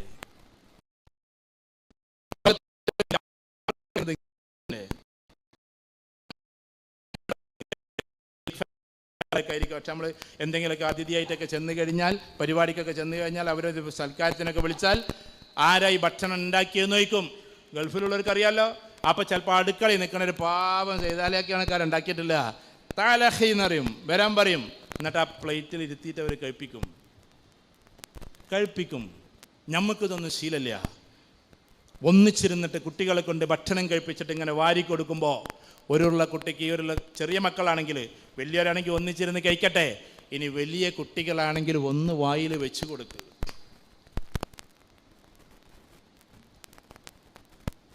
ഈ കോടൂക്കാരിയായിട്ടുള്ള പ്രിയപ്പെട്ടൊരു സഹോദരിയുണ്ട്. ഞാൻ കോടൂർ വന്ന് സംസാരിക്കും പോലെ പറ്റി പറയണം, ഓർമ്മ വന്നതാണിപ്പോൾ. എൻ്റെ സഫീറിൻ്റെ ഉമ്മ. സഫീർ എന്ന് പറഞ്ഞാൽ എൻ്റെ കളിക്കൂട്ടുകാരനാണ്. നിങ്ങൾ ഈ കോടൂരിലെ മഹല്ലിലൊരു പ്രധാനപ്പെട്ട ഒരാളുടെ മോളാണ്. തന്നെയല്ല, അവരുടെ അനിയത്തിയാണ് മർഹൂം EK ഉസ്താദിൻ്റെ മകൻ വിവാഹം കഴിച്ചത്. ഞാൻ ഈ പറഞ്ഞ ആളുടെ അനിയത്തിയാണ്. ആ ഏട്ടത്തി ഉണ്ടല്ലോ, ഞങ്ങൾ കോളേജിൽ പഠിച്ചിരുന്ന അന്നേ ഞങ്ങൾ ഒന്നിച്ച് കോളേജിക്കോ അല്ലെങ്കിൽ പരിപാടിക്കോ പോകുമ്പോൾ സഫീറിൻ്റെ ഉമ്മ, സഫീറിന് മൂത്ത മോനാണ്, അവന് 20-ഉം 23-ഉം വയസ്സാകുന്ന സമയത്ത് ഭക്ഷണം ഇങ്ങനെ, എടാ ഇതും കൂടി ഒന്ന് തിന്നിട്ട് പോയിക്കോ എന്ന് പറഞ്ഞിട്ട് എന്തെങ്കിലുമൊക്കെ ഭക്ഷണം വായി കൊടുത്തിട്ട് അവൻ പരീക്ഷയ്ക്ക് പോകൂ. എത്രാം വയസ്സിൽ? 22-ാം വയസ്സിൽ. മക്കളെ സ്നേഹിക്കണമെന്നും മക്കളെ തലോടണമെന്നും അവർ എത്ര പ്രായം ചെന്നാലും ശരി. ഇത് നമ്മൾ കുട്ടികളെ കൊത്തിയാട്ടുന്നത് പോലെ 10 വയസ്സ് കഴിഞ്ഞാൽ പിന്നെ നമുക്കൊന്നും വേണ്ട. ഉമ്മാരോട് ചോദിക്കുക, കോടൂരത്തെ കുട്ടികളെ പറ്റിയെല്ലാം പറഞ്ഞു കേട്ടോ. ഉമ്മാരോട് ചോദിക്കുകയാണ്, നിങ്ങളെ പെൺകുട്ടിയേക്ക് മുത്തം കൊടുത്തിട്ട് എത്ര കാലമായി എന്ന് വെച്ചാൽ മിക്ക ഉമ്മമാരും ഇപ്പോൾ അടുത്ത കാലത്തൊന്നും കൊടുത്തിട്ടില്ല. പെൺകുട്ടിയേക്ക് ആൺകുട്ടിയേക്ക് എത്ര കാലമായി മുത്തം. ഞാൻ പറഞ്ഞതെന്താണെന്ന് പറഞ്ഞാൽ, ജെൻഡർ സൈക്കോളജി പ്രകാരം വാപ്പമാർക്ക് പെൺകുട്ടികളോടൊരു ഇഷ്ടം കൂടാനുണ്ട്, ഉമ്മമാർക്ക് അതേമാതിരി ആൺകുട്ടികളോട്. അതൊരു തെറ്റൊന്നുമല്ല എന്ന് പറഞ്ഞാൽ ജെൻഡർ സൈക്കോളജിയാണ്, അങ്ങനെയാണ് സാധാരണ അത് വരിക. അതുകൊണ്ട് മക്കൾക്കും അങ്ങനെ തന്നെയാണ്. വാപ്പയും ഉമ്മയും കൂടി ഒരു തല്ലുകൂടിയാൽ നമ്മൾ ആൺകുട്ടികൾ ആരെ കൂടെ നിൽക്കുക? നിങ്ങളൊന്ന് പറഞ്ഞട്ടെ, ആരെ കൂടെ നിൽക്കുക? ഒട്ടുമിക്ക ആൾക്കാർ നിൽക്കലും ഉമ്മാനും. ഉമ്മ എങ്ങനത്തെ ആളായാലും എൻ്റെ ഉമ്മാനൊന്നും ചെയ്യാൻ പറ്റില്ല എന്നാണ് പറയാം. എന്നാൽ വാപ്പാക്ക് എന്തെങ്കിലും ഒരു അസുഖം വന്നാൽ ആദ്യം ഓടിയെത്തുന്ന ആൾക്കാരായിരിക്കുന്നവരോ ഈ പെൺകുട്ടികളായിരിക്കും. കാരണം വാപ്പാരോട് അങ്ങനത്തെ ഒരു സ്നേഹം. എല്ലാവർക്കും ഉണ്ട് സ്നേഹം, പക്ഷെ കുറച്ച് കൂടുതലായിരിക്കും. നേരെ തിരിച്ച് ഈ മക്കൾക്ക് ഒരു മുത്തം കൊടുത്ത് വളർത്താൻ, ഒന്ന് തലോടി വളർത്താൻ നമുക്ക് സാധിക്കുന്നുണ്ടോ? നമ്മളെ കയ്യിലുള്ള കാര്യമാണ്. അതുകൊണ്ട് എന്തായി, സ്നേഹം കിട്ടുന്നിടത്ത്, സ്നേഹിക്കുന്നിടത്തേക്ക് ഇവരിങ്ങനെ പോവാണ്. ഞാൻ പറഞ്ഞു, വളരെ ശ്രദ്ധിച്ച് കേൾക്ക്, സഹോദരന്മാരും സഹോദരിമാരും കേൾക്ക്. നിങ്ങളൊക്കെ സ്കൂളിൽ പഠിച്ചവരല്ലേ? ആദ്യത്തെ ബെഞ്ചിലെ കുട്ടികൾക്ക് നല്ല മാർക്ക് ഉണ്ടാവുമല്ലോ. ആദ്യത്തെ 2-3 കുട്ടികൾക്കാണ് പെരും മാർക്ക്, ബാക്കിയുള്ളവർക്കൊക്കെ മാർക്ക് കുറയും. പണ്ടത്തെ കാലത്തെ അങ്ങനെയാണ്. എന്താ കാര്യം? വരുന്ന ടീച്ചർമാരൊക്കെ ബലതിക്കാൻ നോക്കുക, എങ്ങനെയുണ്ട് ചെയ്തില്ലേ, ഓരോടൊരു സ്വകാര്യം പറിച്ചില്ല, എന്നിട്ട് ഉഷാറായി എന്നൊരു തെമ്പ് പറയലാണ്. എന്നിട്ട് നമ്മളോടൊക്കെ ചോദിക്കും, എന്ത് നിങ്ങൾക്ക് മനസ്സിലായില്ല, ആർ യു അണ്ടർസ്റ്റാൻഡ് എന്ന് ചോദിക്കുമ്പോൾ നമ്മൾ മനസ്സിലായി എന്നറിയാം. എന്ത് മനസ്സിലായി? മനസ്സിലാവൂല എന്നുള്ളത് മനസ്സിലായി. അപ്പം ഈ ഫ്രണ്ട് ബെഞ്ചിലെ കുട്ടിയൊക്കെ ഇത്രമാത്രം തമ്പും ഇംപ്രഷനും കാര്യങ്ങളൊക്കെ കിട്ടിയത് കൊണ്ടാണ് ആ കുട്ടികൾ ഇത്ര പഠിപ്പിസ്റ്റുകളായത്. നമ്മുടെ കുട്ടികളെ ഒന്ന് തലോടിയിട്ട് ഒന്ന് ഇതാക്കിയിട്ട് അപ്രിസിയേഷൻ കൊടുക്കുക. സ്കൂളിലും മദ്രസയിലൊന്നും എല്ലാവർക്കും കപ്പ് കൊടുക്കാനൊന്നും സ്കൂളുകാർക്കും കഴിയില്ല, മദ്രസക്കാർക്കും കഴിയില്ല. പക്ഷെ നമുക്ക് കൊടുത്തൂടെ? ഞാൻ എൻ്റെ കുട്ടികൾക്ക് അങ്ങനെയാണ്, എൻ്റെ കുട്ടികളെ പറ്റി പറയല്ല കേട്ടോ. A+നേക്കാളും ഞാൻ കൊടുക്കേണ്ടത് അങ്ങനെയാണെന്ന് ഞാൻ പഠിച്ചിട്ടുണ്ട്. A+നേക്കാളും കൊടുക്കേണ്ടത് അതിനാണ്. A+ പലർക്കൊക്കെ കിട്ടും. ഞാൻ A+ ഇതിലൊന്നുമല്ല. ഹൗ ടു ഗെറ്റ് A+ എന്ന ക്ലാസ് ഞാൻ കൂടുതൽ എടുക്കുക. എങ്ങനെയാണ് A+ എടുക്കേണ്ടത്? ഒരു ദിവസം വയനാട്ടിലൂടെ ഇങ്ങനെ പോവാൻ. അപ്പം എൻ്റെ ഹാദി മർസൂഖ് മുജ്തബ, അബ്ദുൽ ഹാദി മർസൂഖ് മുജ്തബയുണ്ട്. അവൻ്റെ പേരത്ര നീണ്ട പേരാണ്. അവനിങ്ങനെ ആ പ്രളയത്തിൻ്റെ കാലമാണ്. അപ്പോൾ ഒരു ഭാഗത്തിൻ്റെ ഒരു വീട് പൊളിഞ്ഞാടിയിട്ട് ഇങ്ങനെ കിടക്കണം. അപ്പം എന്നോട് ചോദിച്ചപ്പ അതെന്താ പൊളിഞ്ഞാടിയിട്ടില്ല? ഞാൻ പറഞ്ഞു, പ്രളയം വന്നിട്ടാ മോനെ. അപ്പോൾ പറഞ്ഞു, അതിലുള്ള ആൾക്കാരൊക്കെ അപ്പോൾ ഇവിടെ എന്തായാലും നമുക്കറിയില്ല. അപ്പോൾ അവൻ്റെ കണ്ണ് നിറയുന്നത് ഞാൻ കണ്ടു, അറിയാണ്ട് കണ്ണൊലിക്കുന്നതും കണ്ടു. അതിനാണ് A+. മനുഷ്യർ ഒടുങ്ങിപ്പോകുന്നു എന്ന് കാണുമ്പോൾ അറിയാതെ കണ്ണ് നിറയുന്നൊരു മനസ്സുണ്ടല്ലോ, അതിനാണ് A+. അല്ലാതെ നല്ല രസമുണ്ടല്ലോ ഓലൊക്കെ ഒടുക്ക് പോയി അങ്ങനെ തുള്ളിച്ചാടി പോകുന്ന കുട്ടികളല്ല. അതിന് മനസ്സൊന്ന് നോവുന്ന, അതിലും എന്നെ പോലെ കുട്ടി ഉണ്ടാവുമല്ലോ, അതിലും എൻ്റെ ഉമ്മാനെ പോലുള്ള ഉമ്മ ഉണ്ടാവുമല്ലോ, അതിലും എൻ്റെ ഉപ്പാനെ പോലുള്ള ഉപ്പ ഉണ്ടാവുമല്ലോ എന്ന് ചിന്തിക്കുക. ഞാൻ എൻ്റെ കുട്ടിയെ വാഴ്ത്തി പറയല്ല. അങ്ങനെ നമ്മുടെ എല്ലാവരുടെയും മക്കളാകട്ടെ. മനുഷ്യരുടെ ദുഃഖങ്ങളിൽ ദുഃഖം തോന്നി അറിയാതെ കരഞ്ഞു പോകുന്ന കുട്ടികൾ. അന്നവന് വയസ്സ് 10. അപ്പം നമ്മളെ സംബന്ധിച്ചിടത്തോളം നമ്മുടെ കുട്ടികളെ പോസിറ്റീവാക്കിക്കൊണ്ടേയിരിക്കുക. അതിന് A+ കൊടുക്കണം. നമ്മളെ കുട്ടികൾ എത്ര നല്ല കാര്യങ്ങൾ ചെയ്തു. നമ്മൾ ഇതുവരെ ഒരു കപ്പ് വാങ്ങിക്കൊടുത്തിട്ടുണ്ട്. മാതാപിതാക്കളും വാങ്ങിക്കൊടുക്കേണ്ട ഒരു സാധനത്തിൻ്റെ പേരാണ് ട്രോഫി. മാതാപിതാക്കൾ അത് വാങ്ങിക്കൊടുക്കണ്ടേ? മാതാപിതാക്കൾക്ക് എന്തുകൊണ്ടത് വാങ്ങിക്കൊടുക്കണം? ആകെ അതിൻ്റെ വില എത്രയാണെന്നറിയോ? 100 റുപ്യ, 150 റുപ്യ. അതിങ്ങനെ ഷോക്കേസിൽ ഇങ്ങനെ വെറുതെ വാങ്ങിയേക്കണ്ട. അവനെന്തോ ഒരു നല്ല കാര്യം ചെയ്തതിന് അവൻ്റെ മനസ്സിൽ എപ്പോഴും അതുണ്ടാവും.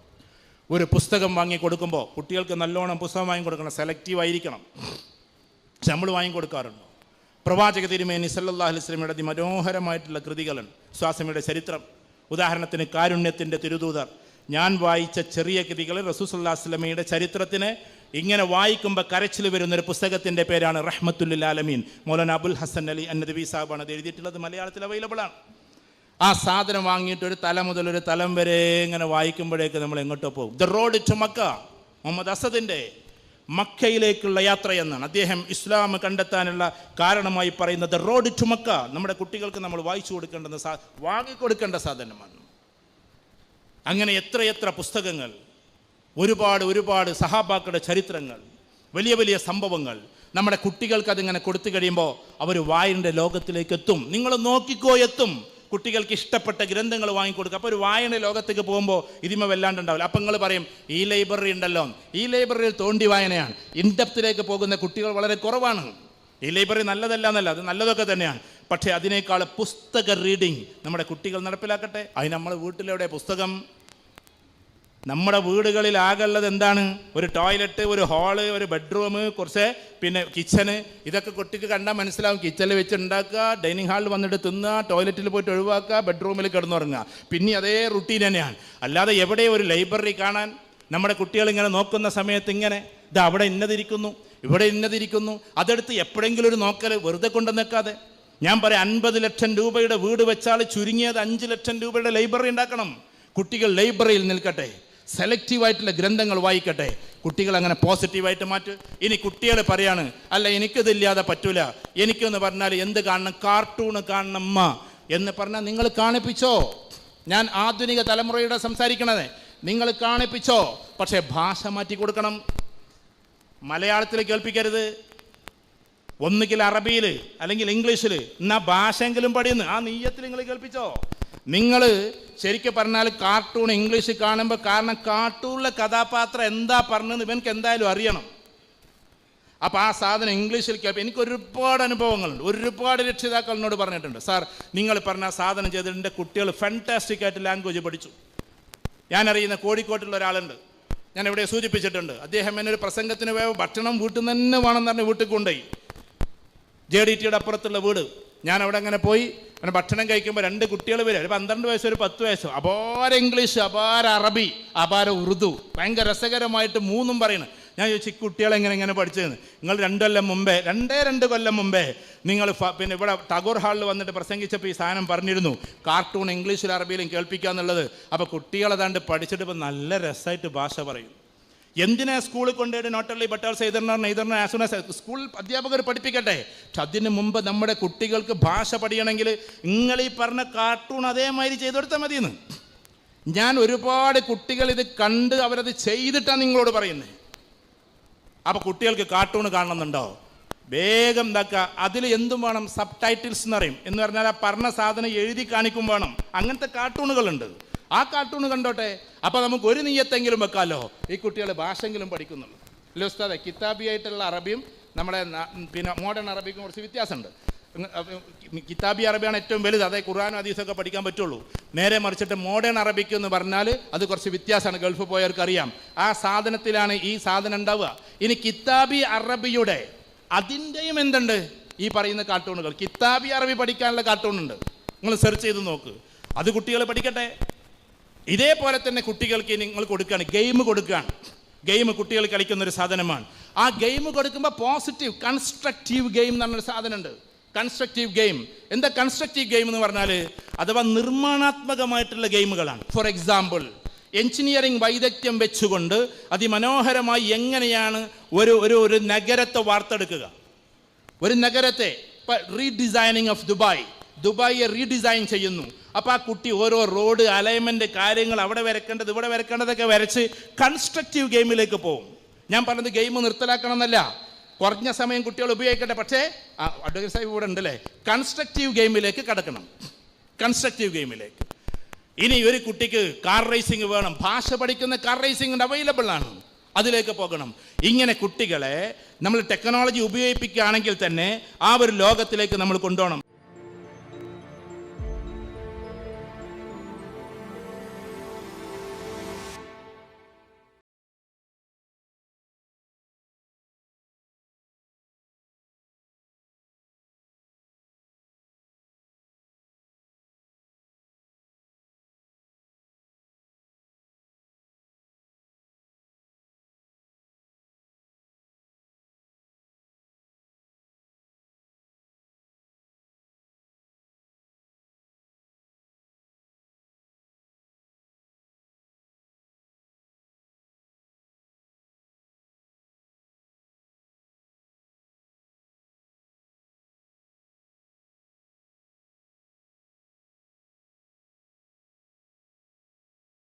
സമയമില്ലാത്തത് കൊണ്ട് ഞാൻ ചുരുക്കുന്നു. പിന്നെ നേരത്തെ അഡ്വക്കേറ്റ് സാഹിബ് പറഞ്ഞതുപോലെ നമ്മളെ സംബന്ധിച്ചിടത്തോളം മയക്കുമരുന്ന് അതിൻ്റെ നിയമവശങ്ങളൊക്കെ അങ്ങനെ പോകുന്നു. പക്ഷെ നമ്മൾ അറിയണം, ഈ കുട്ടികൾക്ക് ടോളറൻസ് എന്ന് പറയുന്ന ഒരു സാധ്യത, അത് കഴിഞ്ഞാൽ സാലിയൻസ് എന്ന് പറയുന്ന സാധ്യത, അത് കഴിഞ്ഞാൽ വിഡ്രോവൽ സിൻഡ്രം എന്ന് പറയുന്ന സാധ്യത, അതിൻ്റെ അപ്പുറത്തേക്ക് സൂയിസൈഡ് അറ്റംപ്റ്റ് എന്ന് പറയുന്ന സാധനങ്ങൾ.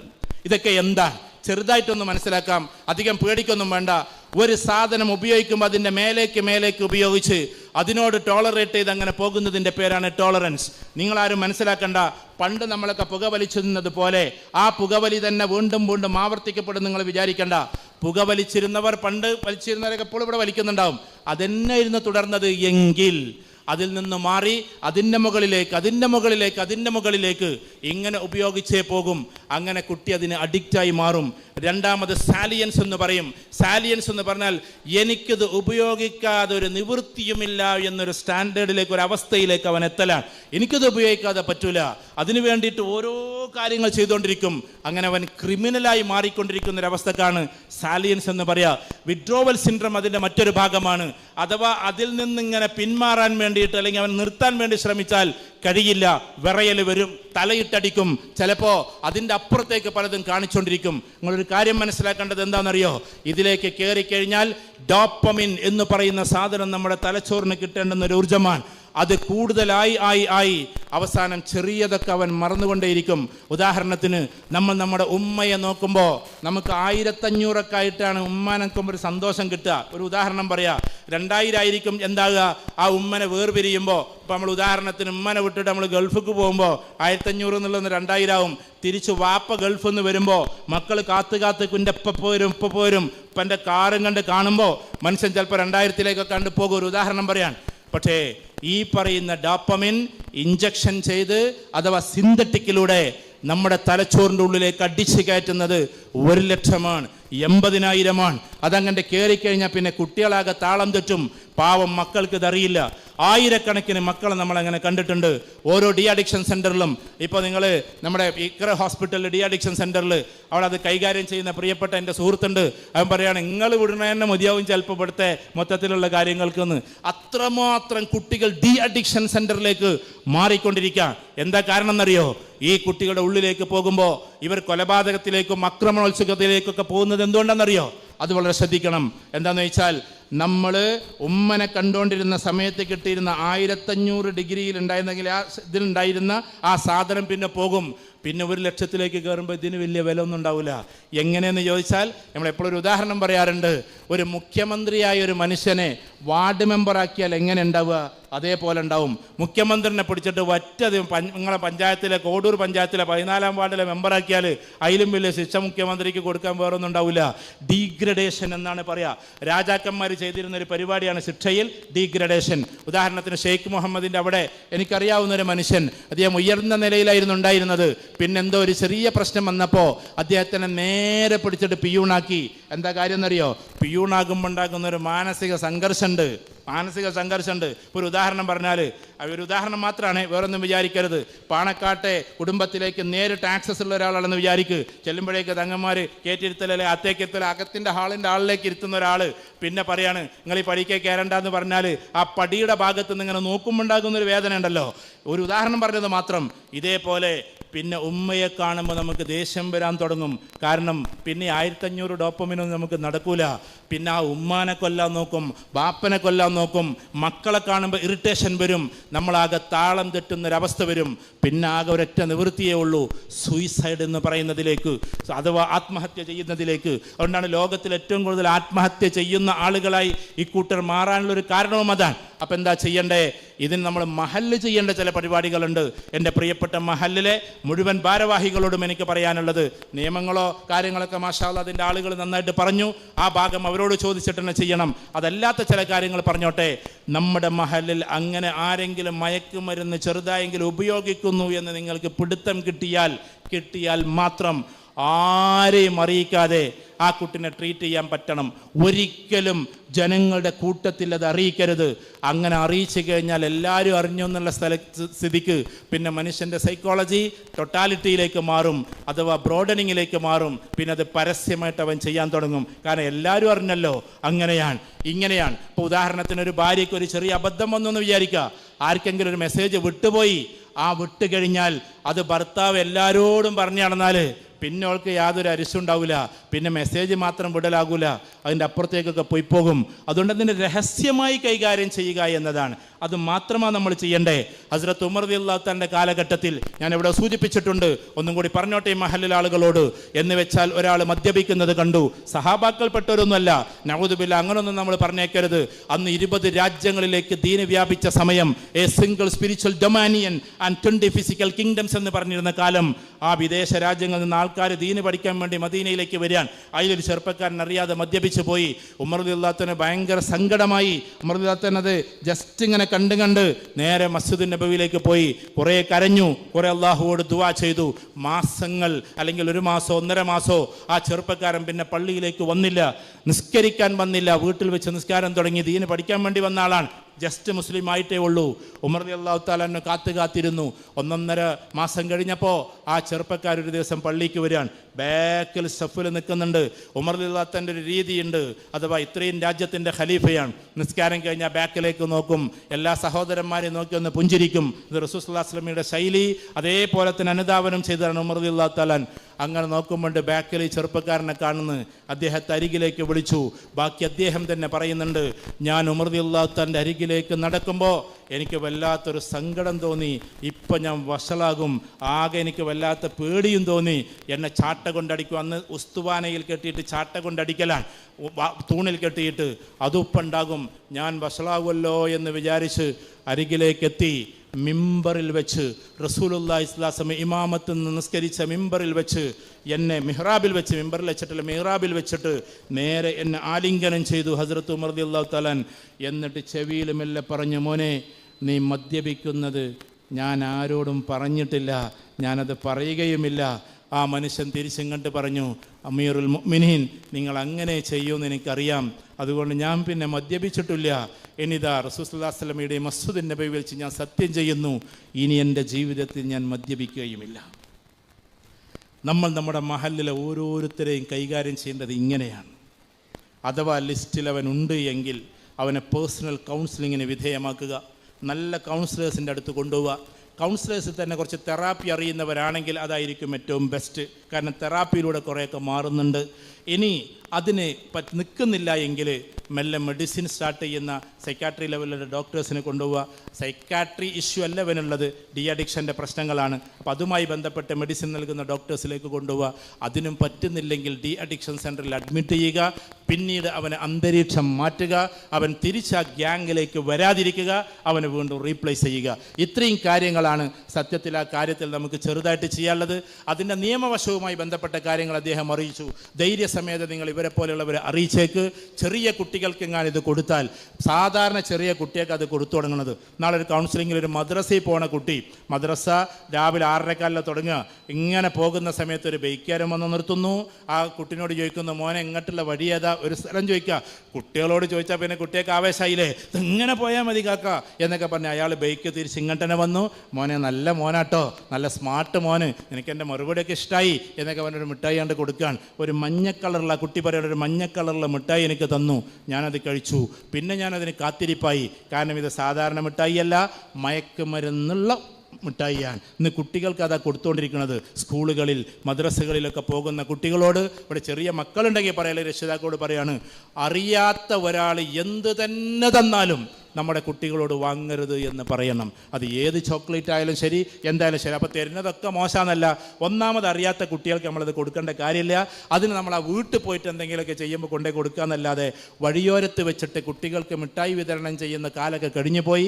അതുകൊണ്ട് നമ്മുടെ മക്കളും അത് ശ്രദ്ധിക്കുക.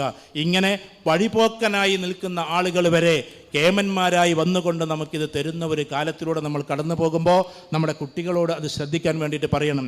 മഹല്ലിൻ്റെ കാര്യങ്ങൾ പറയുമ്പോൾ ഞാൻ അവസാനിപ്പിച്ചു കൊള്ളട്ടെ 5 മിനിറ്റ് കൊണ്ട്.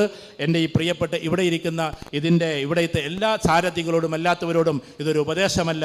നമ്മുടെ മക്കളെ, നമ്മുടെ മഹല്ലിനെ പോസിറ്റീവായിട്ട് കൊണ്ടുപോകാനുള്ള എല്ലാ ശ്രമങ്ങളും ഉണ്ടായിരിക്കണം. എന്താ പോസിറ്റീവായിട്ട് കൊണ്ടുപോകുക എന്ന് പറഞ്ഞാൽ, ഞാൻ പറഞ്ഞല്ലോ, നമ്മുടെ കുട്ടികളുടെ പ്രകൃതങ്ങൾ ഇതൊക്കെയാണ് എന്ന് വിചാരിച്ച് അവരെ തള്ളരുത്. ഒന്ന്, അവർക്ക് നിങ്ങൾ പറ്റുമെങ്കിൽ, ഇത് പറഞ്ഞിട്ട് പോവാണ്, എന്നോടൊന്നും തോന്നരുത്, പറ്റുമെങ്കിൽ ആത്മീയതയെ വളർത്തുന്ന രീതിയിലുള്ള ക്ലാസ്സുകളും കാര്യങ്ങളൊക്കെ സംഘടിപ്പിച്ച് കൊടുത്തേ പറ്റൂ. അതിൻ്റെ ഒരു ക്യുമുലേഷൻ നടക്കണം. ഇവിടെ ഞാൻ വേറെ പ്രസ്ഥാനത്തെക്കുറിച്ച് പറഞ്ഞു എന്ന് നിങ്ങൾ വിചാരിക്കരുത്. ചില പ്രസ്ഥാനങ്ങളുണ്ട്, അവർക്ക് കുട്ടികൾക്ക് ക്ലാസ് ഉണ്ട്, അവർക്ക് പെൺകുട്ടികൾക്ക് ക്ലാസ് ഉണ്ട്, പ്രൊഫഷണൽസിന് ക്ലാസ് ഉണ്ട്. ഞാൻ പ്രസ്ഥാനത്തെക്കുറിച്ച് പറയുമ്പോൾ നിങ്ങൾക്കൊന്നും തോന്നരുത്. കാരണം അവരൊക്കെ അതിൽ തന്നെ ഊട്ടപ്പെട്ടിട്ട് അങ്ങനെ പോകുന്നുണ്ട്. അതുകൊണ്ട് ആ കുട്ടികളൊന്നും വല്ലാണ്ട് അങ്ങോട്ട് പോകുന്നില്ല. കാരണം അതിൽ നേതൃത്വം കൊടുക്കുന്നത് IIT-യിൽ നിന്ന് M.Tech കഴിഞ്ഞിട്ടുള്ളൊരു പയ്യനാണ് വിദ്യാർത്ഥികൾക്ക് നേതൃത്വം കൊടുക്കുന്നത്, വിദ്യാർത്ഥിയുടെ ക്ലാസ്സിന് വേണ്ടി. പറഞ്ഞു മനസ്സിലായോ? ഇങ്ങനെ എഡ്യൂക്കേറ്റഡ് ആയിട്ടുള്ള ആളുകൾ നല്ല മനോഹരമായി നമ്മുടെ മഹല്ലിലെ കുട്ടികളെ കോർത്തിണക്കി അവരെ രസകരമായിട്ട് എല്ലാ വർഷത്തിലും സെൻട്രൽ യൂണിവേഴ്സിറ്റിയുടെ ടെസ്റ്റ് വരുമ്പോൾ നേരത്തെ പറഞ്ഞതുപോലെ അത് എഴുതിപ്പിക്കുക. അപ്പോൾ കുട്ടികൾക്ക് ഒരു ഓറിയൻറ്റേഷനായി അലിഗഡിൽ പോയി പഠിക്കുക, JNUയിൽ പോയി പഠിക്കുക. യൂണിവേഴ്സിറ്റികളും ഇപ്പോൾ കുറച്ച് പ്രശ്നങ്ങളൊക്കെ ഉണ്ടത് വേറെ കാര്യം, ഞാൻ അതിലേക്ക് പോകുന്നില്ല. അതൊക്കെ ശ്രദ്ധിച്ച് നമ്മൾ പോവുക. എല്ലാ വർഷത്തിലും വിദേശത്ത് ഏറ്റവും ടോപ്പ് യൂണിവേഴ്സിറ്റിയിലേക്ക് ഇതുണ്ട്. അതൊക്കെ പറയുമ്പോൾ നിങ്ങൾ വിചാരിക്കേണ്ട അവിടെ പോയാൽ വഷളാവോ, ഇവിടെ പോയാൽ വഷളാവോ എന്നൊക്കെ. ടോപ്പ് റേഞ്ച് യൂണിവേഴ്സിറ്റിക്ക് പോയ കുട്ടികൾ വഷളവൊന്നുമില്ല. അങ്ങനെ മുമ്പ് പോയ ആളാണ് മൗലാന മുഹമ്മദ് അലി ജൗഹറും, അങ്ങനെ മുമ്പ് പോയ ആളാണ് അല്ലാമ ഇക്ബാലും, അങ്ങനെ മുമ്പ് പോയവരെ കണ്ട നേതാക്കന്മാരൊക്കെ. അതുകൊണ്ട് അതൊന്നും വഷളവൊന്നുമില്ല.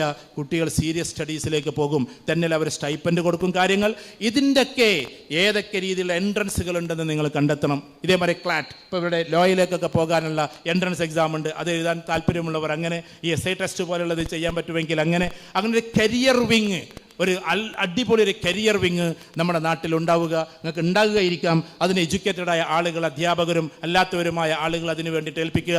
പിന്നെ പറ്റുമെങ്കിൽ നല്ല കൗൺസിലിംഗ് ഡെസ്ക് ഇവിടെ ഉണ്ടായിരിക്കും. നമ്മുടെ നിയമപരമായ ആളുകളും അതേപോലെ തന്നെ സൈക്കോളജിസ്റ്റുകളും ഒക്കെ ആയിട്ട് നല്ലൊരു കൗൺസിലിംഗ് ഡെസ്ക് നമുക്ക് ഉണ്ടാക്കാൻ പറ്റുമെങ്കിൽ അങ്ങനെ. ഇതേമാതിരി യുവാക്കൾ നല്ലൊരു ലക്ഷ്യത്തിലേക്ക് പോകാൻ, ഇപ്പോൾ ഇവിടെ ഉള്ളവരൊക്കെ കൂടുതലും ഗൾഫിലേക്ക് മറ്റൊക്കെ പോകുന്നതായിരിക്കും. ഒരു മഹലിൽ ഞാൻ കണ്ടു മനോഹരമായിട്ട്, കണ്ണൂരിലൊരു മഹലിൽ ഇതേപോലെ തന്നെ പോകാൻ പോകുന്ന കുട്ടികൾ, അപ്പോൾ കാരണം കണ്ണൂർക്കാരെന്നൊക്കെ പറഞ്ഞാൽ 10ാം ക്ലാസ്സും +2 ഒക്കെ കഴിഞ്ഞിട്ട് നേരെ ഗൾഫിക്കാണ് പോകില്ല. ആ പോകുന്നവർക്ക് ഒരു മാസത്തെ ഇംഗ്ലീഷ് ട്രെയിനിങ് കോഴ്സ്, അതേമാതിരി തന്നെ അറബിക് ട്രെയിനിങ് കോഴ്സ്, ഇതൊക്കെ വിചാരിക്കും നിങ്ങൾ ഇതൊന്നും നടക്കൂലെന്ന്. പക്ഷേ 100 ആളിൽ നടപ്പിലാക്കാൻ നോക്കിയാൽ ഒരു 10-40 ആൾക്കാരെങ്കിലും എന്താവും, രക്ഷപ്പെടും. നമുക്ക് ആകെ ചിലവ് എത്ര ആയിരിക്കും? ഒരു 30,000 റുപ്യ ആയിരിക്കും ഒരു മാസത്തെ ഇൻറ്റൻസീവ് ട്രെയിനിങ് കൊടുക്കാൻ വേണ്ടിയിട്ട്. കുട്ടികൾ നല്ല ഭാഷയൊക്കെ പഠിച്ച് നല്ല ജോലിയിലേക്ക് കയറുന്ന അവസ്ഥ. പെൺകുട്ടികൾക്ക് സ്പെഷ്യലായിട്ട് അവരുടേതായ കാര്യങ്ങളൊക്കെ ഇതാക്കാൻ വേണ്ടിയിട്ട് ഒരു സൈക്കോളജിസ്റ്റ്, ഒരു ഗൈനക്കോളജിസ്റ്റ്, ഇതേപോലെ തന്നെ അങ്ങനെയുള്ള ആളുകളെ, അതേപോലെ തന്നെ ഇൻ്റലക്ച്വൽ ആയിട്ടുള്ള ആളുകളുടെ ക്ലാസ്സുകൾ. ഞാൻ പറയുന്നത് കുട്ടികൾക്ക് ഒരു കോൺഫിഡൻസ് കിട്ടാൻ വേണ്ടിയിട്ട്. ഉദാഹരണത്തിന് നിങ്ങൾക്ക് സയൻസിനെ കുറിച്ച് തർക്കമാണെങ്കിൽ സയൻസിൽ IIT-യിൽ നിന്ന് PhD കഴിഞ്ഞിട്ടുള്ള ആളുകളുടെ ടെക്നോളജിയിൽ അവരെ കൊണ്ടുവന്നിട്ട് നിങ്ങൾക്കാകുമ്പോൾ ഒരു കോൺഫിഡൻസ് കിട്ടും. നിങ്ങൾ IM-ൽ എൻ്റെ പ്രിയപ്പെട്ട സുഹൃത്ത് സൽമാനെ പോലെയുള്ള ആൾക്കാരുണ്ട്. അവൻ B.Tech-ൽ ഫസ്റ്റ് റാങ്ക് ആയിരുന്നു. അത് കഴിഞ്ഞിട്ട് IM അഹമ്മദാബാദ്, അവിടുന്ന് PhD, ഡോക്ടർ സൽമാൻ IM എന്ന PhD എടുത്തത്.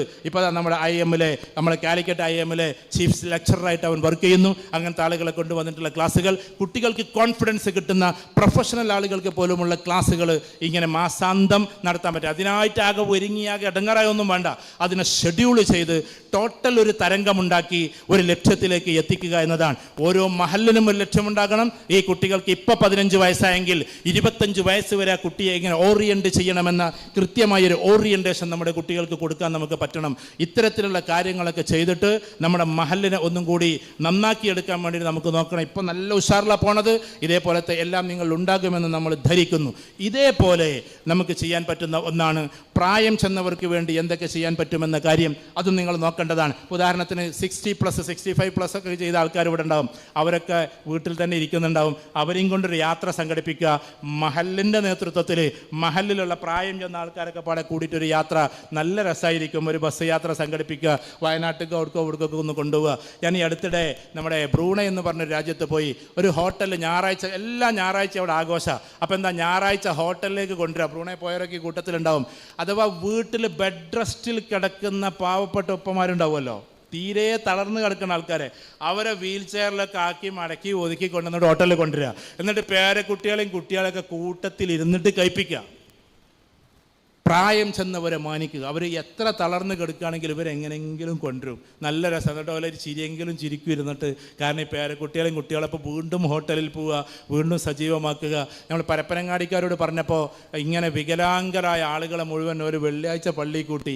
ഈ വീൽ ചെയറിലിരിക്കുന്ന ആൾക്കാർ പൊതുവേ പള്ളിക്ക് ജുമായ്ക്ക് വരാറില്ല. കാരണം ഓലെ വിചാരം എന്താണെന്ന് വെച്ചാൽ ഞങ്ങൾ വീട്ടിൽ കഴിഞ്ഞാൽ മതി എന്നാണ്. അങ്ങനത്തെ 100-250 ആൾക്കാരെ ജുമാ മസ്ജിദ് കൂട്ടി ജുമായിൽ പങ്കെടുക്കും. അന്ന് പൊട്ടിക്കരയാത്ത വികലാംഗരില്ല. അഥവാ ട്രൂമാ കെയറിൽ കിടക്കണ, ആക്സിഡൻറ്റ് പറ്റിയിട്ടൊക്കെ മൊത്തം മലപ്പുറം ജില്ലയിൽ നിന്ന് കൂട്ടിയ ആൾക്കാരാണ്.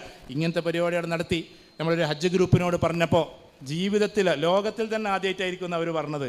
കാരണം ഒരു ഫ്ലൈറ്റിൽ വികലാംഗർ അങ്ങനെ പോവല്ലല്ലോ, 2-3 വികലാംഗരല്ലേ.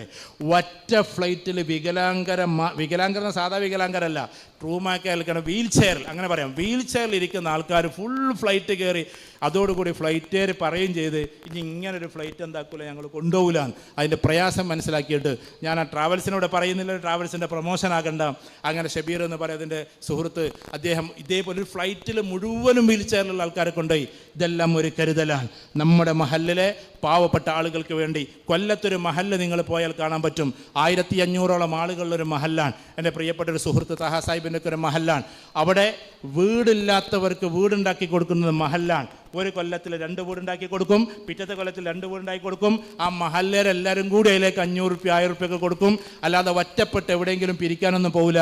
മഹല്ലിൻ്റെ വകയായിട്ട് ആ പാവപ്പെട്ടവർക്ക് വീടുണ്ടാക്കി കൊടുക്കും.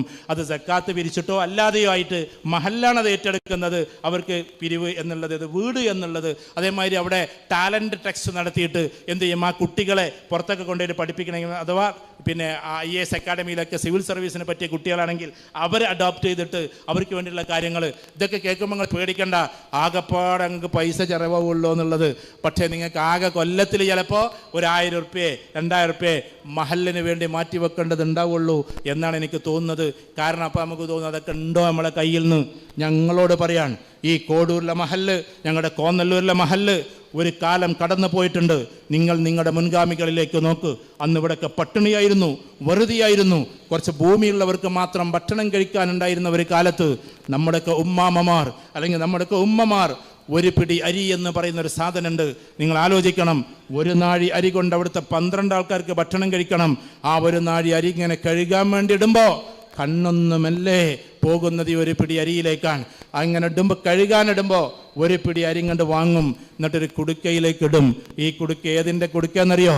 ഇത് പള്ളിയിലേക്കുള്ളതാണ്, ഇത് മദ്രസയിലേക്കുള്ളതാണ്.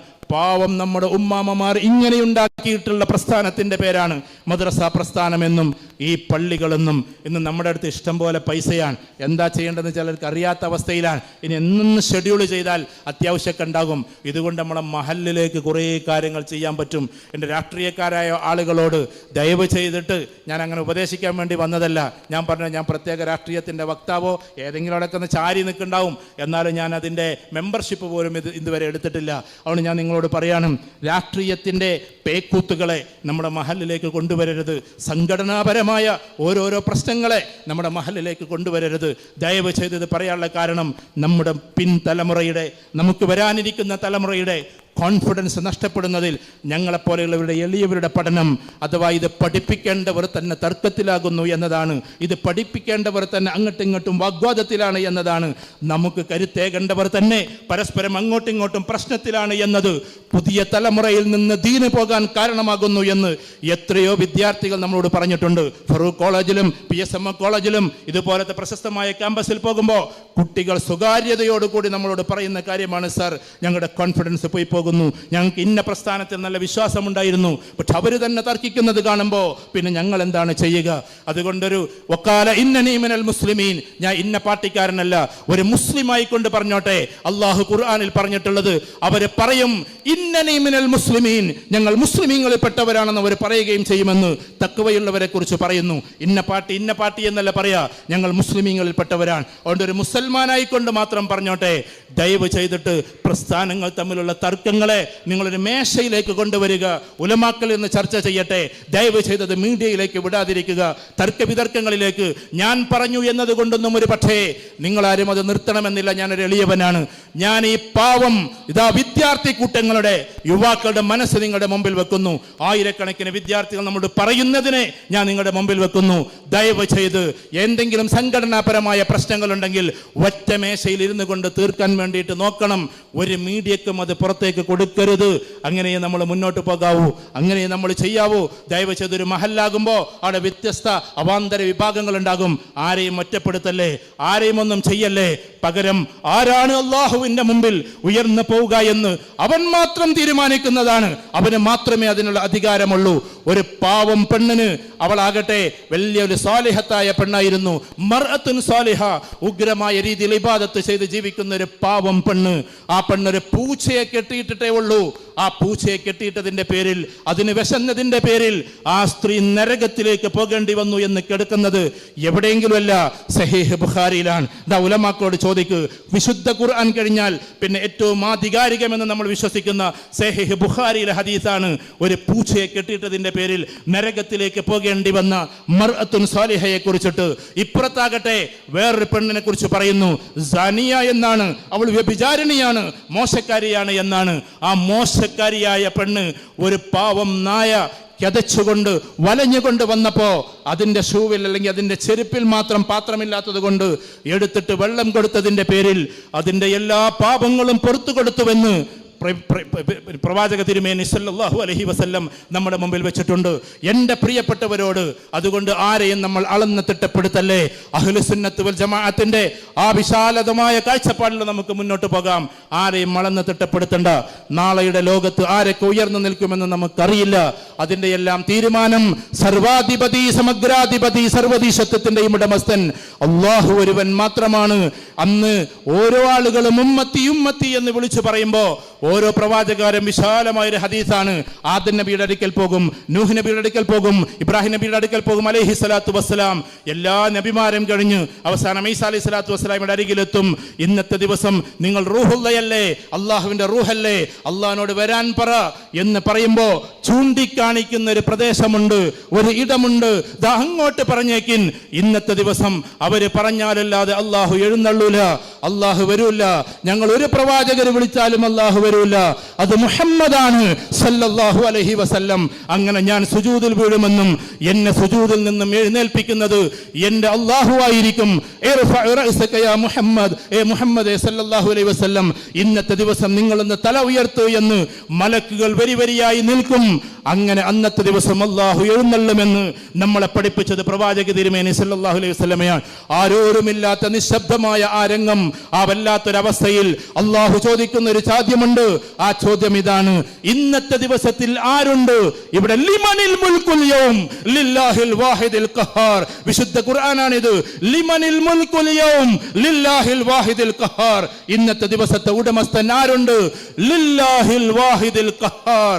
ഖഹാറായ ഏകാധിപതിയായ ഞാനല്ലാതെ ഇന്നത്തെ ദിവസത്തിന്റെ ഉടമസ്ഥൻ ആരുണ്ടെന്ന് അള്ളാഹു വിശുദ്ധ ഖുർആൻ ചോദിക്കാൻ. ആ ഏകഛത്രാധിപതിക്ക്, സർവാധിപതിക്ക്, സമഗ്രാധിപതിക്ക് എല്ലാം വിട്ടുകൊടുത്തേ പറ്റൂ. നാളെയുടെ ലോകം തീരുമാനിക്കുന്നത് ഏകാധിപതിയായ അള്ളാഹു മാത്രമാണ്. ദയവ് ചെയ്ത് നമ്മൾ ആളുകളെ ലിസ്റ്റിടല്ലേ, നമ്മൾ ആളുകളെ ഓരോന്നോരോന്ന് പറഞ്ഞ് അതാണ് ഇതാണെന്ന് പറയല്ലേ. തീരുമാനം അള്ളാഹുവിന് വിട്ടുകൊടുക്കുക. റസൂലുള്ളാഹി സ്വല്ലല്ലാഹു അലൈഹി വസല്ലം പറഞ്ഞതുപോലെ ജീവിക്കുക. മഹല്ലിൽ എല്ലാവർക്കും സ്ഥാനമുണ്ട്, എല്ലാവരെയും നെഞ്ചിൽ ചേർക്കുക.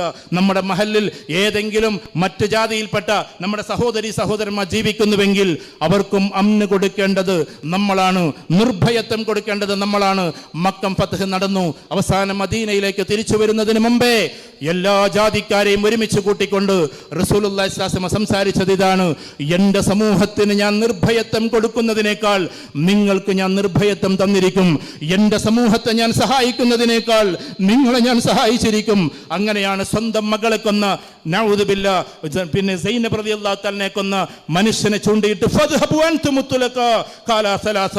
ആ വാക്കിനെ 3 വട്ടം പറഞ്ഞു. ദാ നിങ്ങൾ പിരിഞ്ഞു പോവുക, നിങ്ങൾ എല്ലാവരും എന്ന് സ്വതന്ത്രരാണ് എന്ന്. ആരോടാ പറഞ്ഞതെന്നറിയോ? ഈ അബൂ സുഫിയാനോട്, ഈ ഇക്രിമയോട്.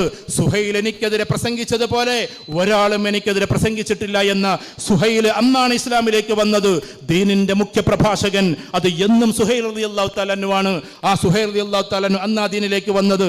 അവർക്കും മാപ്പ്, ഇക്രിമക്ക് മാപ്പ്, തന്ത്രങ്ങൾ മെനഞ്ഞ ഇക്രിമക്ക് മാപ്പ്, അബൂ സുഫിയാന് മാപ്പ്, നേതൃത്വം കൊടുത്ത അബൂ സുഫിയാന് മാപ്പ്, ഹിന്ദക്ക് മാപ്പ്, കരളുകൾ പിച്ചു ചീന്തിയിട്ട് വെർലിൻ ഡർവിഷസിനെ പോലെ നൃത്തമാടിയ പിശാചിനി പെണ്ണ് എന്ന് അന്ന് ഹിസ്റ്ററിയിൽ കാണുന്ന ഹിന്ദ എന്ന പെണ്ണിനും മാപ്പ്. ഇതാണ് മുഹമ്മദുർ റസൂലുള്ളാഹി സ്വല്ലല്ലാഹു അലൈഹി വസല്ലം. അതുകൊണ്ട് നമ്മളെ സംബന്ധിച്ചിടത്തോളം എല്ലാ മനുഷ്യരോടും സ്നേഹം മാത്രം. ഇനി രാഷ്ട്രീയത്തിൽ നമ്മൾ പ്രവർത്തിക്കുന്നുവെങ്കിൽ പോലും ഓപ്പോസിറ്റ് രാഷ്ട്രീയത്തിനെ തെറി വിളിക്കാതിരിക്കുക, ആക്ഷേപിക്കാതിരിക്കുക. വ്യക്തിപരമായി എന്തെങ്കിലും പറയാനുണ്ടെങ്കിൽ ഐഡിയോളജിക്കലി സംസാരിക്കുക, ആദർശപരമായി സംസാരിക്കുക. വ്യക്തിഹത്യകളെല്ലാം നമുക്ക് പറയാനുള്ളത്. അങ്ങനെ ഒരു പ്രതിപക്ഷ മനോഭാവം പോലും കാത്തുസൂക്ഷിച്ചിട്ട് വേണം നമ്മൾ ആളുകളോട് സംസാരിക്കാൻ. ഇതൊന്നും ഒരു ഉപദേശമല്ല, ഇത് ദീനാണ്. ഇതാണ് ദീൻ, ഇതാണ് ദീൻ. നിങ്ങൾ മജ്നൂനാണ്, നിങ്ങൾ കള്ളനാണ്, നിങ്ങൾ കദ്ദാബാണ് എന്ന് പ്രവാചക തിരുമേനി സല്ലല്ലാഹു അലൈഹി വസല്ലമയുടെ എതിരാളികൾ പറയുമ്പോഴൊക്കെ റസൂലുള്ളാഹി മിണ്ടാതെ നിന്നു. അത് കേട്ട് സഹിക്കാൻ പറ്റാതെ എൻ്റെ റസൂൽ മജ്നൂനല്ലെന്ന് അള്ളാഹു വിശുദ്ധ ഖുർആനിൽ അധ്യായം ഇറക്കി. എൻ്റെ റസൂൽ ഒരിക്കലും ഒരു മജ്നൂനല്ല. എന്നിട്ടും റസൂലുള്ളാഹി പറഞ്ഞില്ല, ഇല്ല ഞാൻ ഒരു മജ്നൂനല്ല, നിങ്ങളാണ് മജ്നൂൻ എന്ന് റസൂലുള്ളാഹി ഒരിക്കലും തിരിച്ചു പറഞ്ഞിട്ടില്ല. പറയാതിരുന്നപ്പോ അള്ളാഹു ഇടപെട്ടിട്ട് പറഞ്ഞത്, ഇല്ല നിങ്ങൾ പറയുന്നത് പോലെ എൻ്റെ റസൂൽ ഒരു മജ്നൂനല്ല എന്നാണ്. അതുകൊണ്ട് ആ ആത്മീയതയിൽ വളരാൻ നമുക്ക് പറ്റണം. അതാണ് നമ്മുടെ മഹല്ല്. നമ്മുടെ കുട്ടികളെ സംരക്ഷിക്കാൻ നമുക്ക് പറ്റണം. കുട്ടികൾക്ക് ചെറുപ്പം കാലം മുതലേ ഒരു ഓറിയന്റേഷൻ കൊടുക്കണം. യുവാക്കൾക്കുള്ള ഓറിയന്റേഷൻ, വിദ്യാർത്ഥികൾക്കുള്ള ഓറിയന്റേഷൻ, അവർക്ക് നല്ല ക്രെഡിബിലിറ്റിയോട് കൂടിയുള്ള ഓറിയന്റേഷൻ, ഇതൊക്കെ കൊടുക്കാൻ മഹലിന് പറ്റണം. നേരത്തെ പറഞ്ഞതുപോലെ നിങ്ങൾക്കത് ഉണ്ടായിരിക്കും. ഒരു എഡ്യൂക്കേഷണൽ ബോഡി, ഒരു career body, higher educational body, വിദേശ യൂണിവേഴ്സിറ്റിക്ക് വേണ്ടി മാത്രം എൻട്രൻസ് ഓറിയന്റേഷൻ ബോഡി, ഇങ്ങനെ വ്യത്യസ്തമായ സെഗ്മെന്റേഷൻ നമ്മൾ തീർക്കണം. സ്ത്രീകൾ പ്രത്യേകിച്ചും ഓർക്കണം, ദയവ് ചെയ്തിട്ട് നിങ്ങൾ അപക്വതയിലേക്ക് പോകല്ലേ. ഞാൻ അങ്ങനെ പറയുമ്പോൾ നിങ്ങൾക്കൊന്നും തോന്നരുത്. ആവർത്തിച്ച് വീണ്ടും വന്നുകൊണ്ടിരിക്കുകയാണ് കേസുകൾ. ദയവ് ചെയ്തിട്ട് ഇക്കിളിപ്പെടുത്തുന്ന ലോകത്തിലൂടെ കടന്നുപോയി ഒരു ഹായ് മെസ്സേജ് വന്നതിൻ്റെ പേരിൽ ജീവിതം തുളച്ചു കറയല്ലേ. കാരണം ഹായ് വിടുന്നവരെല്ലാം മോശക്കാരാണെന്ന് ഞാൻ പറയുന്നില്ല, പക്ഷേ അത് വിട്ടതിന് ശേഷം നിങ്ങളുടെ ഫോട്ടോ അവൻ ചോദിക്കുന്നുവെങ്കിൽ അവന് മാനസിക രോഗമുണ്ട്. കാരണം എന്തെന്ന് ചോദിച്ചാൽ നിങ്ങൾ എങ്ങനെയുണ്ടെന്നറിയാൻ അവനൊരു മോഹമുണ്ട്. അതറിഞ്ഞാൽ പിന്നെ ഏതോ ലോകത്തിലേക്ക് സഞ്ചരിക്കാൻ അവനൊരു ദാഹമുണ്ട്. അതുകൊണ്ട് ദയവ് ചെയ്ത് ആ ലോകത്തിലേക്ക് പോകാതിരിക്കുക എന്നതാണ്. ഇപ്പൊ ചെറിയ കുട്ടികൾ വരെ ആത്മഹത്യ ചെയ്യുന്നൊരവസ്ഥ. ഞാൻ എൻ്റെ അകന്ന കുടുംബത്തിലെ ഒരു കുട്ടി ആത്മഹത്യ ചെയ്തപ്പോൾ ഞാൻ ആ വീട്ടിൽ പോയപ്പോൾ ഏകദേശം 21 വയസ്സായിട്ടുള്ളൂ. വാപ്പനോട് പറഞ്ഞു, നിങ്ങളിന്ന് ഇന്ന സ്ഥലത്തേക്കാണ് പരിപാടിക്ക് പോണത്. കണ്ണൂർ ജില്ലയിലെ ഒരു സ്ഥലമാണ്, പ്രശസ്തമായൊരു സ്ഥലം. പേര് പറഞ്ഞാൽ ഞങ്ങൾക്ക് അറിയാം. ഞാൻ ഒരു സ്ഥലത്തെ മോശമാക്കണ്ടെന്ന് വിചാരിച്ചിട്ടാണ് അത് ഞാൻ പരിപാടിക്ക് അങ്ങോട്ടാണ് പോണത്. മയ്യത്തെടുക്കുമ്പോൾ ഞാൻ അവിടെ ഉണ്ടാവില്ല. നിങ്ങൾ എന്നാൽ പോകുമ്പോൾ അവിടുത്തെ കമ്മിറ്റിക്കാരോടൊന്ന് പറയോ, അവിടുത്തെ ഒരു പെൺകുട്ടി, ആ മഹലിലെ ഒരു പെൺകുട്ടി ചാറ്റ് ചെയ്ത് അവസാനം ഞാൻ എൻ്റെ പെരേക്ക് വരും, ഞാൻ എന്നെ വിടൂലെന്ന് പറഞ്ഞിട്ടാണ് എൻ്റെ കുട്ടി ആത്മഹത്യ ചെയ്യേണ്ടി വന്നത് എന്ന് ആ പിതാവ് വല്ലാതെ നൊമ്പരപ്പെട്ട് പറയുമ്പോൾ കേസ് എന്തായി മറ്റതെന്തായി എന്ന് എനിക്ക് അറിഞ്ഞുകൂടാ. ഒരു പിതാവിൻ്റെ വാക്ക് ഞാൻ നിങ്ങളോട് വെക്കാൻ. കൊച്ചുമക്കൾ പോലും അബദ്ധസഞ്ചാരങ്ങൾ നടത്തി ഓരോരുത്തരുടെ ഭീഷണിയിൽ ജീവിതത്തെ ആത്മാഹുതിയിലേക്ക് കൊണ്ടുപോകുന്ന ഒരു കാലത്ത് നമ്മുടെ പ്രിയപ്പെട്ട കുട്ടികളും എല്ലാവരും നല്ല പക്വമായി ജീവിക്കുക. മഹല്ലതിന് നേതൃത്വം കൊടുക്കുക. ദയവ് ചെയ്ത് മഹല്ല് കാരണവന്മാർ പരസ്പരം അങ്ങോട്ടും ഇങ്ങോട്ടും വിദ്വേഷമില്ലാതെ വക്കാണമില്ലാതെ നല്ല സ്മൂത്തായി മുന്നോട്ട് പോവുക. ഓരോരുത്തരെയും അതിൻ്റെ അൻസിലിന്നാസ മനാസിലഹും, ഓരോരുത്തരുടെ സ്ഥാനങ്ങളനുസരിച്ച് നിങ്ങൾ ആദരിക്കുക. പരിപാടിക്ക് വിളിക്കൽ മാത്രമല്ല. ഒരു ഉദാഹരണം പറയാം. അഡ്വക്കേറ്റ് സാഹിബ് ഇവിടെ ഇരിക്കുന്നു, അദ്ദേഹം ഒരു ക്ലാസ് എടുത്ത് പോയി. അങ്ങനെ മാത്രം പോരാ, അതിൻ്റെ ലീഗാലിറ്റിയുടെ നേതൃത്വത്തിലേക്ക് അങ്ങനെയുള്ളവരെ കൊണ്ടുവരാൻ നമുക്ക് പറ്റണം. ഇവിടെ PhD എടുത്തവരുണ്ടെങ്കിൽ ആ റിസർച്ചിലേക്ക് എങ്ങനെ പോകുക എന്നുള്ളത് വിദ്യാർത്ഥികൾക്ക് അവരെ ഗൈഡൻസ് ആക്കി ഇട്ടുകൊടുക്കാൻ പറ്റണം. അല്ലാതെ എല്ലാം കൂടി 11 അംഗ നമ്മുടെ ഭരണസമിതി നടത്തണം എന്ന് വിചാരിച്ചാൽ നടക്കൂല. മഹല്ലിലെ എല്ലാവർക്കും ജോലി കൊടുത്ത് എല്ലാവരെയും കമ്മിറ്റിയിലാക്കി അതിമനോഹരമായി മുന്നോട്ട് പോകാൻ പറ്റുമെങ്കിൽ ഞാൻ പറഞ്ഞേച്ച് പോവാണ്. സ്ത്രീകൾക്കും അവരുടെ ക്ലാസ്സുകൾ, അവരുടേതായ കൂടലുകൾ, അതിനുവേണ്ടി അവർക്കിടയിൽ നിന്നും നേതൃത്വത്തെ മാറ്റി നമ്മൾ ചെയ്തുകൊണ്ടേയിരിക്കണം. അങ്ങനെ സജീവമായൊരു മഹല്ലായി അടുത്ത 100 വർഷം കടന്നു വരുമ്പോൾ ഓരോ 100 വർഷങ്ങളും ആചരിക്കുന്നു ചില മഹല്ലുകൾ, ചില പ്രസ്ഥാനങ്ങൾ. ഇതേപോലെ അടുത്ത 100 ഇയേഴ്സ് നമ്മൾ എന്തൊക്കെ ചെയ്യുന്നു എന്നത് തന്നെയാണ്. നമ്മുടെ പിൻഗാമികൾ ഇത്രയൊക്കെ ചെയ്തതുകൊണ്ട് അവിടെ ഉണ്ടായത് നമ്മൾ പറയുമ്പോൾ അടുത്ത വർഷങ്ങൾ കഴിയുമ്പോൾ 25-50 വർഷം കഴിയുമ്പോൾ നിങ്ങളെക്കുറിച്ചായിരിക്കണം അന്നത്തെ ആളുകൾ പറയേണ്ടതും പ്രാർത്ഥിക്കേണ്ടതും. അന്നിങ്ങനെയൊക്കെ ഉണ്ടായത് കൊണ്ട് ഞങ്ങൾ രക്ഷപ്പെട്ടു എന്ന് അന്നത്തെ സമൂഹത്തോട് പ്രായം ചെന്ന ഇന്നത്തെ 3 വയസ്സുകാരൻ 90 വയസ്സായി അന്നത്തെ ആളുകളോട് സംസാരിക്കുമ്പോൾ നിങ്ങൾ ഓരോരുത്തരും ആ പേരിലുണ്ടാകണം. പോരാ, നമ്മുടെ മയ്യത്ത് വഹിച്ചുകൊണ്ട് ഈ കാണുന്ന ഭാഗത്തിലൂടെ കടന്നു പോകുന്ന നമ്മുടെ മഹല്ലിലൂടെ ആ സമയത്ത് അവിടുത്തെ മണൽത്തരികൾ പോലും മനസ്സുകൊണ്ട് പറഞ്ഞേക്കണം എന്നാണ് ഇങ്ങനൊരു മനുഷ്യൻ ഇവിടെ ഉണ്ടാവുക എന്ന്. അങ്ങനെ ഓരോരുത്തർക്കും അങ്ങനെയാകാൻ സാധ്യമാകട്ടെ എന്ന പ്രാർത്ഥനയോടെ സമയം വൈകിയതിൽ ക്ഷമ ചോദിച്ചുകൊണ്ട് ഞാൻ നിർത്തുന്നു. അള്ളാഹു ഈ മഹല്ലിനെയും ഇവിടെയുള്ള മഹല്ലുകാരെയും എല്ലാവരെയും ഏറ്റവും നല്ല രീതിയിൽ അനുഗ്രഹിക്കട്ടെ. എല്ലാവർക്കും ഉയർച്ച നൽകുമാറാകട്ടെ. പോസിറ്റീവായിട്ട് ചിന്തിക്കുക, പോസിറ്റീവായിട്ട് യാത്ര ചെയ്യുക. മഹല്ലിൻ്റെ എല്ലാ പരിപാടികളിൽ നമ്മൾ സജീവമാവുക. എനിക്കിത് കാണുമ്പോൾ ഒരു അത്ഭുതം തോന്നുന്നു. മഹല്ല് നട്ടുച്ചയ്ക്ക് പരിപാടി നടത്തിയിട്ട് നിങ്ങളെല്ലാവരും അതിൽ കൂടിയിരിക്കാൻ, അത് മഹല്ലിനോടും മഹല്ല് വക്താക്കളോടും ഈ സംവിധാനത്തോടും നിങ്ങളുടെ സ്നേഹമാണ്. ഏറ്റവും നല്ല രീതിയിൽ അത് പിന്തുടരുക. അതിമനോഹരമായി നമ്മുടെ മഹല്ല് മുന്നോട്ട് പോകട്ടെ. വആഖിറു ദഅവാനാ അൽഹംദുലില്ലാഹി റബ്ബിൽ ആലമീൻ. അസ്സലാമു അലൈക്കും വറഹ്മത്തുള്ളാഹി.